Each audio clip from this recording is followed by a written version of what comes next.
Hi friends, welcome. Finally आम्ही हैदराबादच्या ट्रेनमध्ये बसलेलो आहे. कारण आमची ट्रेन 2 वाजता होती, तर उशीर झाला ट्रेनला. 1-2 ट्रेन गेल्या त्या प्लॅटफॉर्मवरून. नंतर आमची ट्रेन होती. रात्री 3 वाजता आमची ट्रेन लागली आणि आम्ही हैदराबादच्या ट्रेनमध्ये बसलो. फायनली ट्रेनमध्ये बसून थोडा वेळ आराम केला, कारण आम्ही रात्रभर जागी होतो. मग नंतर सकाळी 5:30 वाजता आम्हाला हैदराबादमध्ये उतरवलं. हैदराबादहून आमची पुण्याची ट्रेन आहे 11 वाजता. म्हणून म्हणलं थोडं चहा नाश्ता करून घ्यावा हैदराबादमध्ये. चहा नाश्ता केला, थोडं हैदराबादमध्ये फिरलो. मी तुम्हाला दाखवलेलं आहे पहिलं, पण मी हैदराबादला पहिलं पण आले, थोडंफार फिरलेलं आहे, म्हणून हैदराबाद माहीत आहे. ह्यांना तर माहीत आहे, कारण ह्यांचं शिक्षण वगैरे इथंच झालेलं आहे. पण मी सेकंड टाईमच गेले. मग चहा नाश्ता करून आम्ही इथं आलो स्टेशनला, कारण आमची 11 वाजता पुण्याची ट्रेन आहे म्हणून. तर बघते तर काही तर चेकिंग चालू होती, म्हणून आम्हाला आज जाऊ देत नव्हते, कारण आमच्या ट्रेनचा टाईम मॅच होत नव्हता.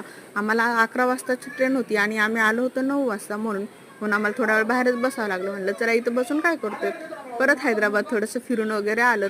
पुढच्या ट्रेन चला भेटू पुन्हा, बाय.